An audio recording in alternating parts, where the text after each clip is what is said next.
তাসকিন আহমেদকে নিয়ে রীতিমতো তোলপাড় চলছে। থানায় তার বিরুদ্ধে জিডি হয়েছে বন্ধুকে মারধরের অভিযোগে। বাল্যবন্ধু সিফাতুর রহমান সৌরভ তার বিরুদ্ধে মদপ্য অবস্থায় মারধরের অভিযোগ এনেছেন।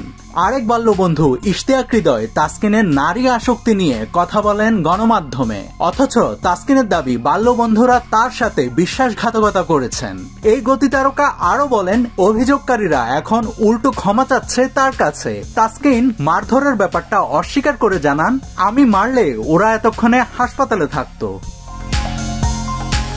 বন্ধুকে মারধরের ঘটনাকে গুজব বলে দাবি করেছেন তাসকিন। গুজবে বিভ্রান্ত না হওয়ার জন্য সবাইকে অনুরোধ করেছেন এই জাতীয় দলের ক্রিকেটার। তিনি গণমাধ্যমে বলেন, এটা সম্পূর্ণ মিথ্যে কথা, আমি কাউকে মারিনি। যারা আমার নামে থানায় অভিযোগ করেছে তারা এখন উল্টো আমাকে সরি বলছে।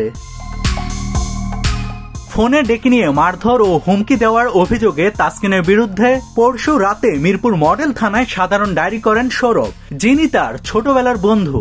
এ বিষয়ে মিরপুর থানার ওসি সাজ্জাদ রুমন গণমাধ্যমকে জানান, তাসকিনের বিরুদ্ধে লিখিত অভিযোগ দেওয়া হয়েছে। অভিযোগের সত্যতা যাচাইয়ের জন্য বিষয়টি তদন্ত করে দেখা হচ্ছে। এর আগে সৌরভ ও হৃদয় এক গণমাধ্যমের সাক্ষাৎকারে বলেন, মদ খাওয়া ও নারী ঘটিত কারণেই তাসকিনের সঙ্গে দূরত্ব তৈরি হয়েছিল তাদের। তাছাড়া মিরপুর 1 নম্বরে সনি সিনেমা হলের পাশ থেকে সৌরভকে গাড়িতে তুলে পেটান তাসকিন। এ ব্যাপারে তাসকিন গণমাধ্যমকে বলেন, আমি যদি মারতাম তাহলে ও এতক্ষণে হাসপাতালে থাকতো। সেদিন আসলে কি ঘটেছিল সে ব্যাপারটাও তাসকিন জানান। এই গতিতারকা বলেন, আমি কাউকে মারিনি। কাল সন্ধ্যায় আমার বন্ধু রসির সঙ্গে আমাদেরই আরেক বন্ধু সৌরভের হাতাহাতি হয়।